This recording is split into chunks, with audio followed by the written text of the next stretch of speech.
saya mengajar di SMA Negeri 1 Sukadahulu. Saya mahasiswa PPG di LPTK Santo Fransiskus Asisi Semarang dengan nomor NIM 25309127. Pada hari ini tanggal 8 Oktober 2025, saya akan membuat video UKIN di kelas 10 fase E dengan materi Kitab Suci Perjanjian Lama dan Kitab Suci Perjanjian Baru. Selamat menyaksikan. Sebelum kita mulai kegiatan belajar kita pada pagi hari ini, dalam baiknya kita berdoa. Dalam nama Bapa, Putra, dan Roh Kudus. Allah yang Maha Menggerakkan melalui berbagai cara dan peristiwa, Allah senantiasa menunjukkan hilang kepada manusia melalui berbagai cara dan peristiwa itu pula. Engkau mengajak manusia semakin dekat denganmu. Hari ini kami ingin memahami pengalaman dan ajaran hidup bangsa Israel dalam mengimani Engkau. Semoga melalui belajar ini kami semakin mengenal dan mencintaimu lebih baik. Amin. Kemuliaan kepada Bapa, Putra, dan Roh Kudus. Injilan Nabi Yesus, Maria, dan Santo Yosef. Dalam nama Bapa, Putra, dan Roh Kudus. Mari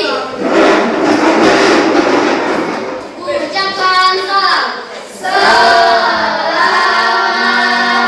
pagi, Bu Guru.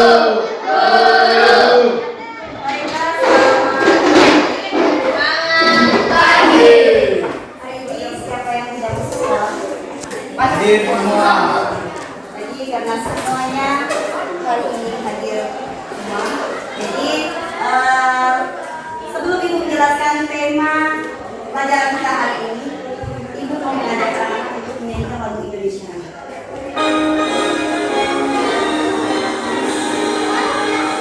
Indonesia tanah airku, tanah tumpahmu.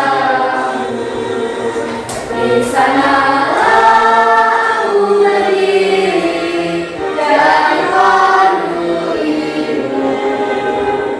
Indonesia bangsaku, bangsa dan tanah airku. Marilah kita bersatu, Indonesia bersatu.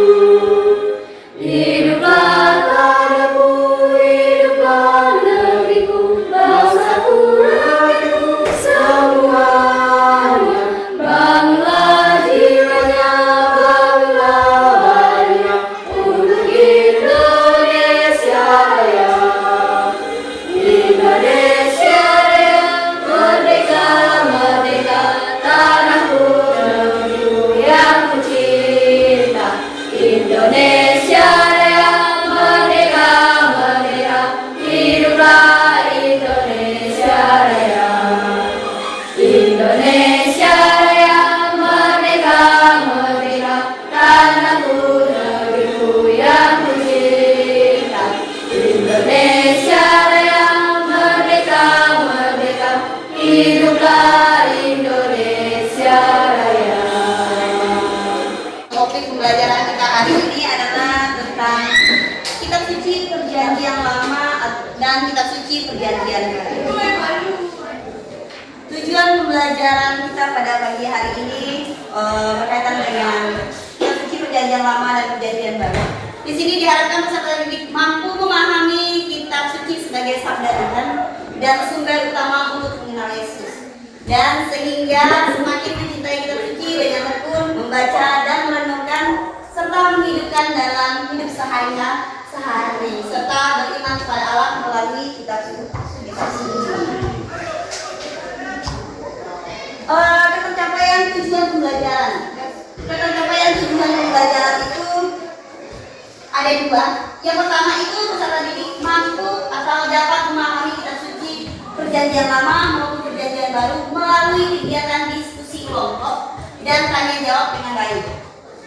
Yang kedua itu peserta didik dapat menjelaskan Kitab Suci sebagai sabda Tuhan dan sumber utama untuk mengenal Yesus melalui kegiatan diskusi kelompok dan tanya jawab dengan benar dan betul.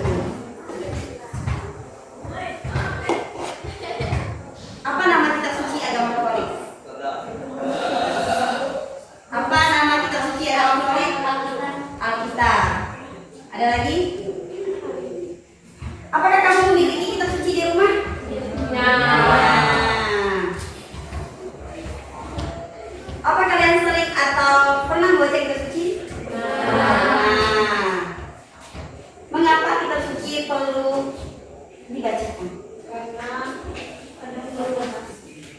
memberikan motivasi.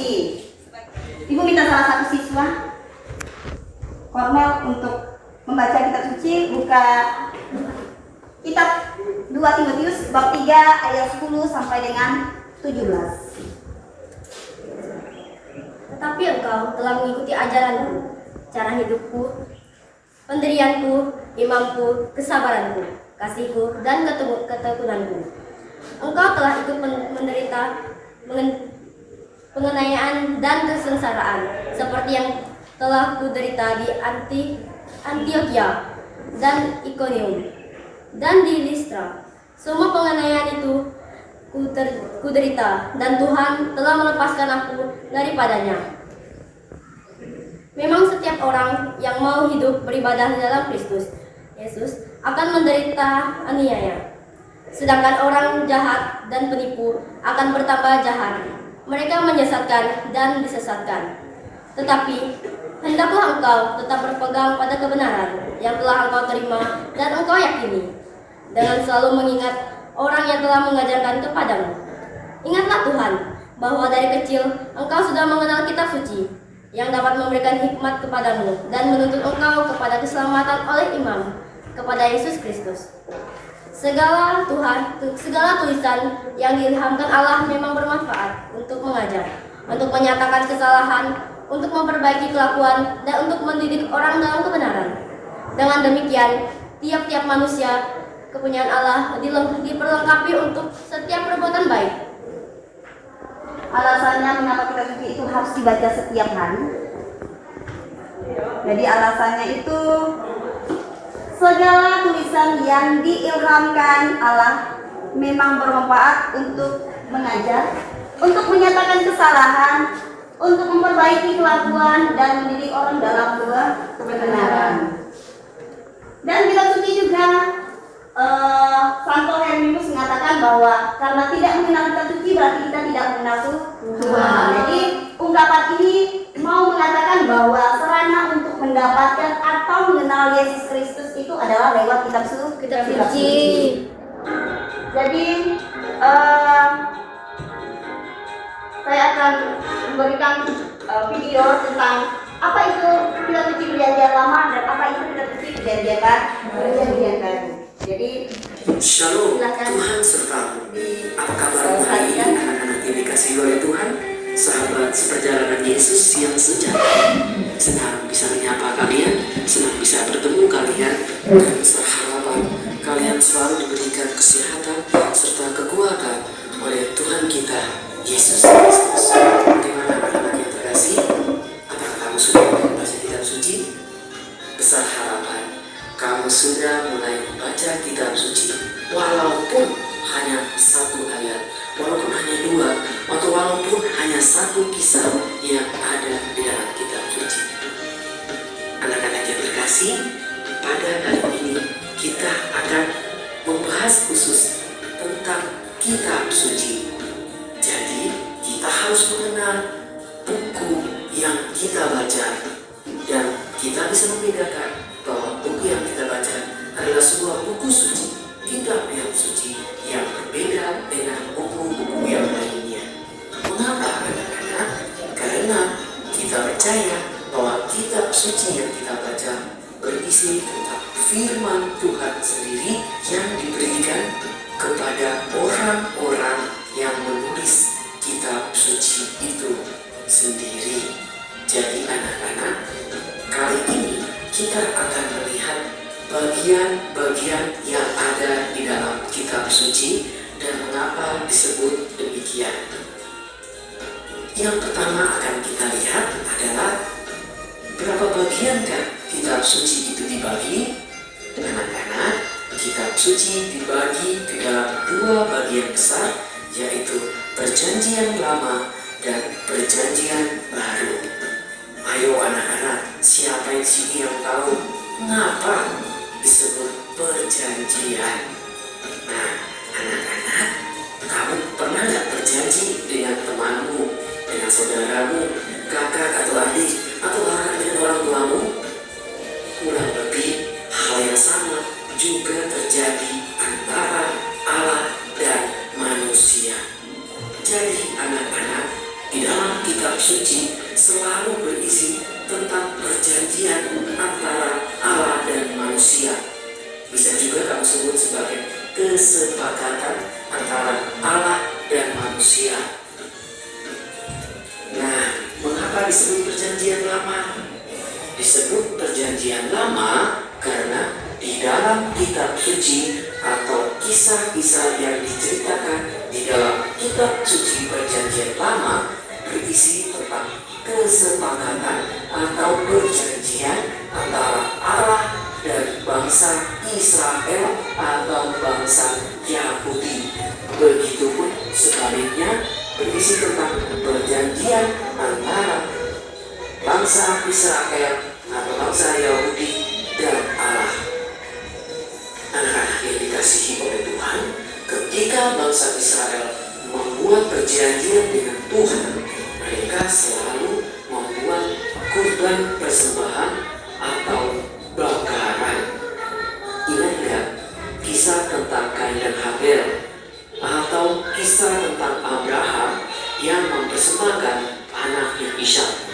Dan masih banyak lagi kisah-kisah yang ada di dalam perjanjian lama yang bercerita tentang perjanjian antara Allah dan manusia, yaitu bangsa Israel, dan sebaliknya.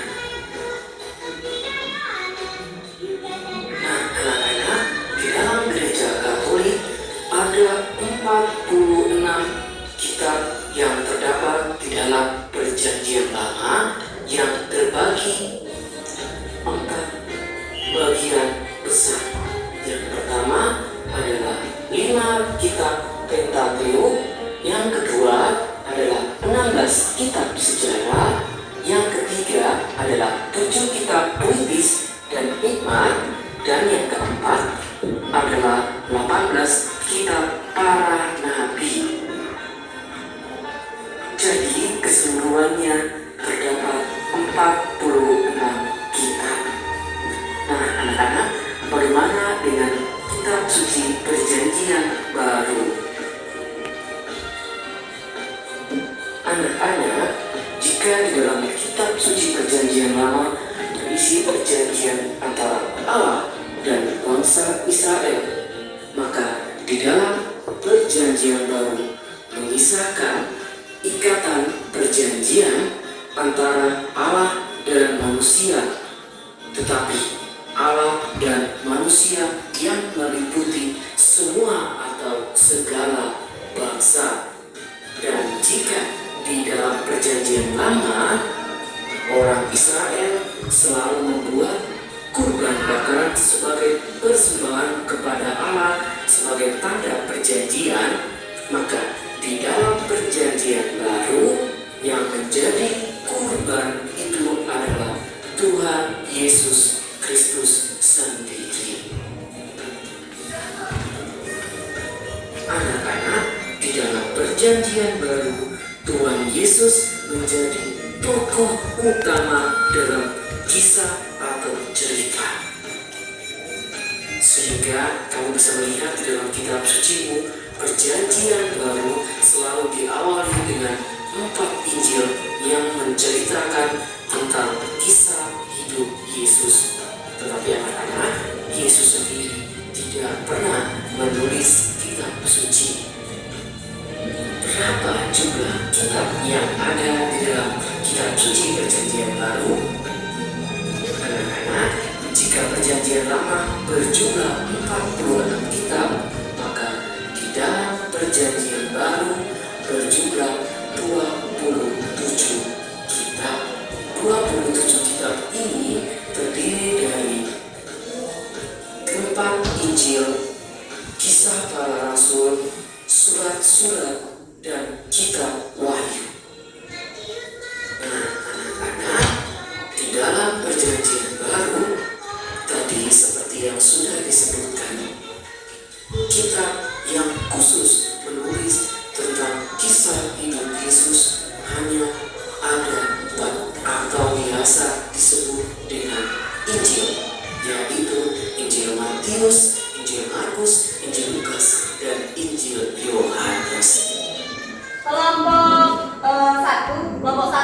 saya bagikan di bagian sini. Ini kelompok 1, ini kelompok 2, dan ini kelompok 3. Jadi untuk kedua orang siswa ini boleh bergabung di sini 1 dan bergabung di sini 1.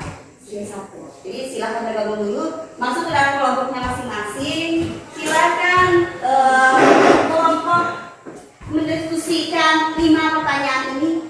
Nanti setelah kalian diskusikan ini, saya minta kelompoknya untuk mempresentasikan hasil dari diskusi kelompok kalian masing-masing. Jadi silakan masuk ke dalam kelompok. Nah, tadi kan sudah menonton tentang kitab suci perjanjian baru dan perjanjian lama. Silakan masuk ke dalam kelompoknya. Jadi silakan 5 pertanyaan ini diskusikan bersama kelompoknya. Setiap kelompok mempresentasikan hasil diskusi kalian. Boleh di sini.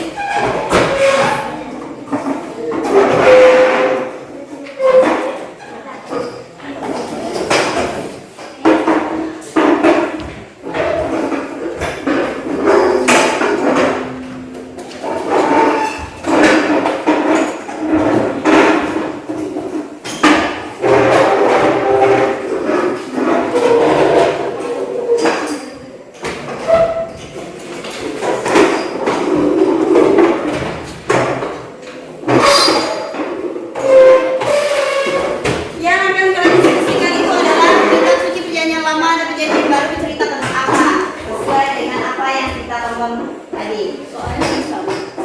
Soal yang kedua itu berapa jumlah kitab suci yang terdapat dalam perjanjian lama dan perjanjian baru? Pertanyaan yang ketiga itu sebutkan 4 bagian besar kitab suci yang termasuk dalam perjanjian lama. Yang keempat, sebutkan 4 bagian besar kitab suci yang termasuk dalam perjanjian baru. Yang kelima adalah perjanjian baru tentang apa yang menceritakan khusus tentang kalian.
Tulis pertanyaan Anda.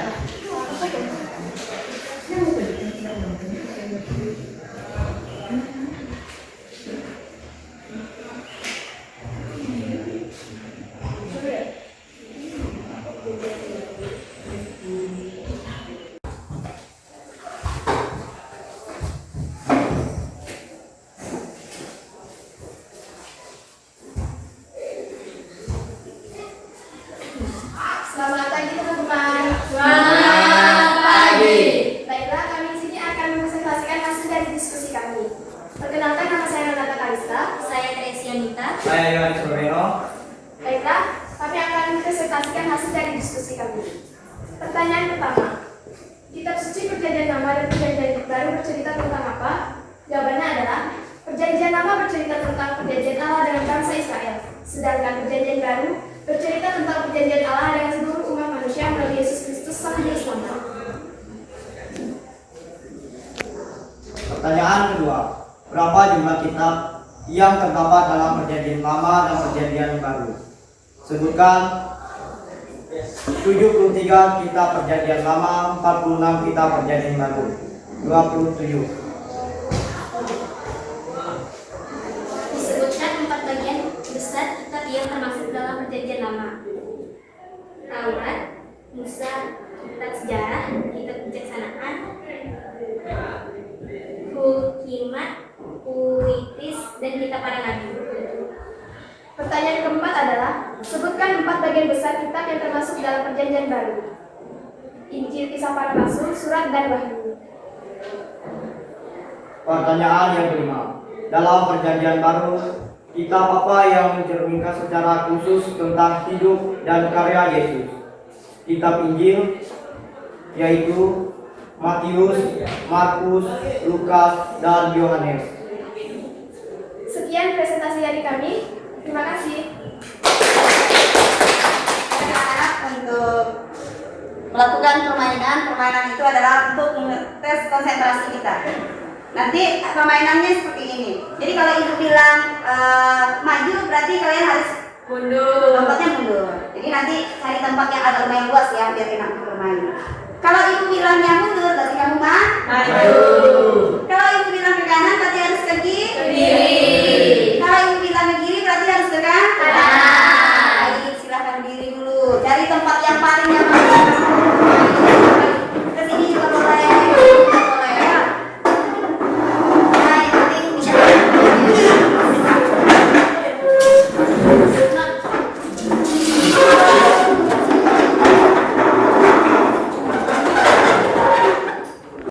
Maju. Mundur. Ke kiri. Kanan. Ke kanan. Kiri. Mundur. Maju. Mundur. Ke kanan. Kiri. Ke kiri. Kanan. Ke kiri. Kanan. Kanan. Kiri. Mundur. Maju. Maju. Mundur. Mundur. Maju. Baik. Terima kasih. Silakan duduk kembali. Jadi apa itu kitab suci perjanjian baru dan perjanjian lama? Kitab suci berasal dari bahasa Arab dan secara harfiahnya. Jadi berarti adalah sebuah buku. Kata Alkitab dalam bahasa lain adalah Bible. Bible itu adalah dari bahasa Inggris. Bible itu dari bahasa Belanda. Merupakan tiruan dari bahasa Yunani, yaitu yang berarti kitab. Alkitab Arab Indonesia yaitu adalah Al, dan kitab yang berarti sang kitab atau kitab yang dimuliakan. Jadi dengan demikian dalam kitab Alkitab terkandung pengertian bahwa Alkitab itu adalah buku suci. Kitab suci terdiri dari dua bagian, yaitu perjanjian baru dan perjanjian lama. Jadi jumlah keseluruhan kitab suci perjanjian baru dan perjanjian lama itu berjumlah 73. Untuk kitab suci perjanjian lama, kitab suci perjanjian lama itu berjumlah 46 kitab suci, dan kitab suci perjanjian baru itu berjumlah 27 kitab suci. Perjanjian lama itu berbicara tentang apa dalam kitab suci perjanjian lama? Jadi perjanjian lama itu berbicara tentang perjanjian Allah dengan bangsa Israel. Sedangkan perjanjian baru menceritakan tentang perjanjian Allah dengan seluruh umat manusia melalui Yesus Kristus Sang Juru Selamat. Perjanjian lama terbagi menjadi 4 bagian. Dalam kitab suci perjanjian lama itu dibagi menjadi 4 bagian kitab besar, yaitu kitab Pentateuk atau biasa juga disebut dengan kitab Taurat, kitab Musa, kitab sejarah, kitab kebijaksanaan, biasa juga dibilang kitab hikmat atau juga kitab puitis, dan kitab para nabi. Perjanjian baru itu dibagi menjadi 4 bagian besar, yaitu Injil, Kisah Para Rasul, Surat dan Wahyu. Dan secara khusus yang bercerita tentang hidup dan karya Yesus itu semuanya terdapat dalam Injil. Apakah kamu senang mengikuti pelajaran hari ini? Senang. Ada bagian yang sulit kamu dapatkan dalam pelajaran kita pada hari ini? Ada. Apa kamu sudah paham materi yang kita pelajari hari ini? Sudah.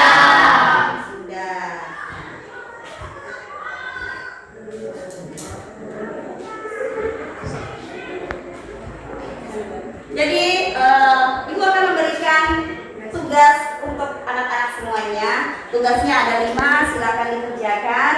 Nanti di akhir pelajaran tugas ini akan dikumpulkan. Silakan dikerjakan.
minta tolong salah satu siswa untuk memberikan tugasnya ke meja saya.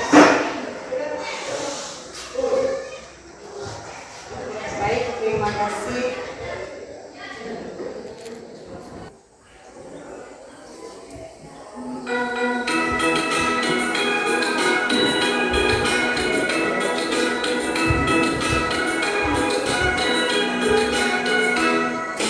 Cicit pariuk bilangan sumping dari Jawa, datang naik ke Cibombo kepiting 2 ekor.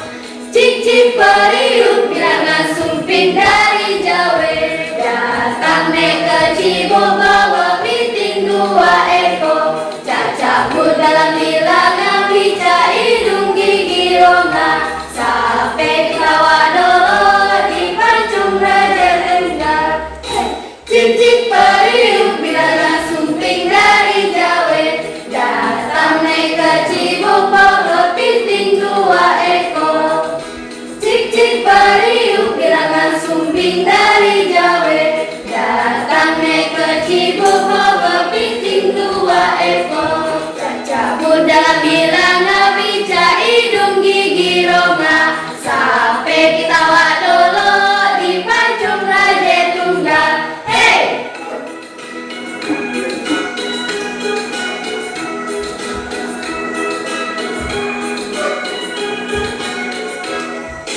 Cicit pariuk bilangan sumping dari Jawa, datang naik ke Cibombo kepiting 2 ekor. Cicit pariuk bilangan sumping dari Jawa, datang naik ke Cibombo kepiting 2 ekor. Cacabut dalam bilangan bica hidung gigi rongga, sampai ketawa dolo di pancung raja tunggal. Baik, untuk menutupi pelajaran agama kita pada pagi hari ini, Ibu minta salah satu siswa untuk memimpin doa penutup. Baiklah, sebelum mengakhiri kegiatan kita pada hari ini, marilah kita berdoa. Dalam nama Bapa, Putra, dan Roh Kudus. Amin. Allah yang Maha Baik, kami bersyukur atas para penulis kitab suci. Berkat kesaksian iman mereka, kami mampu mengenal Engkau dan Putramu, Yesus Kristus. Kami mohon, hadirlah di tengah kami, agar melalui pelajaran ini, kami semakin terdorong untuk membaca dan merenungkan firman-Mu, dan menjadikan firman-Mu itu sebagai arah dan pedoman hidup kami sehari-hari. Demi Kristus Tuhan dan Juru Selamat kami. Amin. Kemuliaan kepada Bapa, Putra, dan Roh Kudus. Seperti pertama, sekarang, selalu, dan sepanjang segala abad. Amin. Terpujilah nama Yesus, Maria, dan Santo Yosef. Sekarang dan selama-lamanya. Bapa, Putra, dan Roh Kudus. Amin. Berdiri.